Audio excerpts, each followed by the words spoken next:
BJP ने की बड़ी जीत हुई है कई राज्यों में, 3 राज्यों में हैट्रिक हुई है। प्रधानमंत्री ने कह दिया कि ये 2024 के हैट्रिक का संकेत है। राज्यवर्धन राठौड़ हमारे साथ हैं। 2024 की हैट्रिक का ये संकेत है। पहले तो बधाई हो आपको इन तमाम शानदार जीतों पर, राज्यवर्धन राठौड़ जी।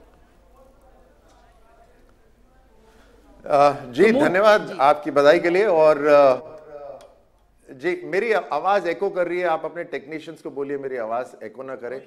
वापस मेरे पास आ रही है। तो मैं आपको जैसे कह रहा था कि देश के अंदर जो योजनाएं घर घर तक पहुंच रही हैं वो प्रधानमंत्री मोदी जी की केंद्र सरकार की योजनाएं हैं। और हर नागरिक ये देखता है, चाहे वो किसी भी वर्ग का हो, चाहे वो जो भी कर रहा हो, कि उसके साथ अगर कोई खड़ा है तो देश की सरकार, प्रधानमंत्री मोदी जी की सरकार खड़ी है। तो एक विश्वास जगता है, एक विश्वास जगता है, काबिलियत बढ़ती है। और जब काबिलियत बढ़ती है देश की प्रोडक्टिविटी बढ़ती है।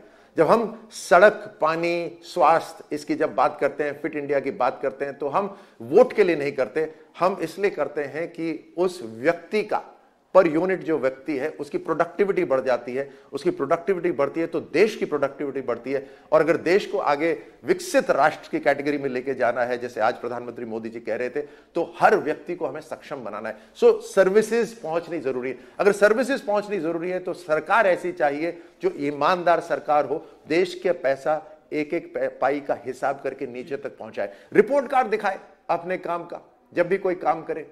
ये नहीं कि मेरा नाम देखिए, मैं किस परिवार से हूं, ये नहीं, मेरा काम देखिए। और मेरा काम देखिए, उसके बाद मुझे आशीर्वाद दीजिए, मुझे मौका दीजिए आपको और सेवा करने का। ये एक परिवर्तन जो आया है देश के अंदर, ये प्रधानमंत्री मोदी जी लेकर आए हैं। और यही कारण है जहां भारतीय जनता पार्टी की सरकार है वहां वापस से आशीर्वाद मिलता है, जहां कांग्रेस की सरकार है आपसे राठौड़ जी एक थोड़ा सा पेचीदा सा सवाल पूछना चाहूंगा। सुमित बोल रहा हूं। आज की डेट में, इस वक्त जब मैं आपसे बात कर रहा हूं, आप सांसद भी हैं, आप विधायक भी हैं, डबल इंजन आपके पास खुद है। क्या रखना चाहेंगे, सांसदी या विधायकी? क्या आदेश है ऊपर से? अब जब क्रिकेट टीम के अंदर जो ऑलराउंडर होता है, जो बैटिंग भी कर लेता है और बॉलिंग भी कर लेता है, उसमें कप्तान ही डिसाइड करता है कि उसको क्या कराया जाए, जैसे टीम की स्ट्रैटेजी होती है। तो मेरे साथ भी यही है। वैसे अभी तक मैंने ओथ नहीं ली है विधायक की, तो सांसद की ओथ में मैं अभी सांसद हूं। सो जो भी पार्टी का आदेश होगा मेरे लिए वो सर्वोपरि है। लेकिन मैं आपको एक बात जरूर बताना चाहूंगा कि मेरी राजनीतिक एजुकेशन, पॉलिटिकल एजुकेशन अब मुझे लगता है कि कंप्लीट होगी, क्योंकि एक पड़ाव तो मैंने पार करा, ग्रास रूट लेवल का चुनाव लड़कर, एक विधायक का चुनाव लड़कर। और अब जब मुझे काम करने का मौका मिलेगा 5 साल, तो मेरी पॉलिटिकल एजुकेशन वो कंप्लीट होगी। तो मेरे लिए बहुत शानदार एक अवसर है, बाकी जैसा पार्टी चाहे। आपने तो ओलंपिक में सिल्वर मेडल जीता हुआ है निशानेबाजी में, आपका निशाना बहुत ही सटीक होता है। अब निशाना कहाँ है? 5 साल विधायकी बोलते रहे। देखिए, अब तो पूरी तरह से मैं समर्पित हूं अपनी टीम को, जो भारतीय जनता पार्टी है। और हमारा लक्ष्य है कि इस राष्ट्र को सबसे शक्तिशाली राष्ट्र बनाना है। और जब हम कहते हैं सबसे शक्तिशाली राष्ट्र बनाना है, वो तभी बन सकता है जब एक एक राष्ट्र का एक एक व्यक्ति पर यूनिट मजबूत हो। उसका मतलब ये है कि देश का जो सिस्टम है, देश की जो व्यवस्थाएं हैं, वो ऐसी हों जिससे सभी लोगों को आगे बढ़ने का अवसर मिले। और प्रधानमंत्री मोदी जी की जो लीडरशिप है, आज उसके अंदर ये सब संभव होता लग रहा है। सीधे पूछ लेना चाहिए आपसे, संकल्प, क्या आप मुख्यमंत्री पद के दावेदार हैं? देखिए, ये जो प्रश्न है, मुझे अच्छा लगता है। ये प्रश्न राजस्थान के कम से कम 10 लीडर से पूछा जा रहा है। इसका मतलब राजस्थान बीजेपी के अंदर अच्छी काबिलियत है। लेकिन जैसे मैंने पहले कहा था कि कोई भी रोल छोटा नहीं होता और बड़ा नहीं होता, हर एक का अपना महत्व होता है। और उसी तरह से जो जिम्मेदारी दी जाएगी, अभी मेरे पास एक बड़ी जिम्मेदारी हो गई है, जनता ने दी है और पार्टी ने उसको अब मेरे को अवसर दिया। एक शानदार विधानसभा झोटवाड़ा जो शहर से लगती हुई है, उसमें डेवलपमेंट करने का, उसकी सेवा करने का, तो मेरे लिए यह एक बड़ी जिम्मेदारी है। लेकिन पार्टी जैसा तय करेगी हम वो करने को तैयार हैं। वरिष्ठ पत्रकार वो आपसे कुछ पूछना चाह रहे हैं। संजय जी। नमस्कार। पहले तो बधाई आपको।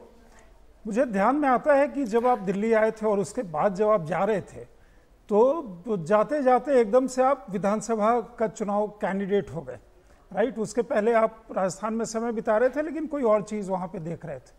ये जो परिवर्तन आया, मतलब 3-4 दिन के दरमियान यहाँ से जाने के बाद तुरंत विधायक का वो कैंडिडेट होना, फिर वहाँ तमाम तरह की बातें होने लगी कि ऐसे विरोध हो रहा है वैसे, जनता ने किस तरह से उस चीज़ को लिया? और वही जनता जो अखिलेश जो आपके निशाना अचूक निशाने की बात कर रहे थे, वो जनता उस अचूक निशाने को कहाँ पे ले जाकर के देखना चाहेगी, जो लोग आपके सपोर्टर्स हैं? मैं आपको बताऊं कि जनता राजस्थान के अंदर तैयार बैठी थी भारतीय जनता पार्टी को पूरी तरह से समर्थन और आशीर्वाद देने के लिए, पूरी तरह से तैयार थी जनता। और जो थोड़ा बहुत जो आपने विरोध देखा वो व्यक्तिगत विरोध था, जो मैं नहीं भी होता, मेरी जगह कोई दूसरा भी होता तो वही विरोध होता, क्योंकि कुछ व्यक्तियों की पर्सनल महत्वाकांक्षा थी। लेकिन भारतीय जनता पार्टी के जितने कार्यकर्ता थे वो सारे कार्यकर्ता, अब जैसे हम सब इंसान है, मशीन तो है नहीं, तो कुछ दिन बुरा लगता ही है, लेकिन उसके बाद में भारतीय जनता पार्टी का काडर जो है वो अनुशासित होता है, डिसिप्लिन होता है और वो सब साथ में आ जाते हैं। तो झोटवाड़ा विधानसभा के अंदर शुरू के कुछ दिन के अलावा सब साथ में आ गए थे, जो पार्टी के थे ही नहीं और जो पार्टी में कूदना चाहते थे, पार्टी का फायदा उठाने के लिए वो चुनाव लड़े। लेकिन हर तरह से उसको मैं कहता हूं कि कांग्रेस की ए टीम भी थी और कांग्रेस की बी टीम भी थी झोटवाड़ा के अंदर, दोनों मिलकर कमल के निशान को हराने की कोशिश कर रहे थे, लेकिन वो संभव नहीं हुआ। जी बहुत बहुत धन्यवाद आपका, बहुत बहुत बधाई आपको राज्यवर्धन राठौड़ साहब। दिल्ली आएंगे तो मुलाकात होगी आपसे, मैं उम्मीद करता हूं कि आपके घर की मिठाई खाने को मिलेगी। जरूर। इस समय बहुत अच्छी स्थिति जरूर में है पधारे, प्लीज वेलकम टुमारो। इन्होंने मिठाई जो है राठौड़ साहब ने जो विरोध करे थे उनको भी खिलाई थी।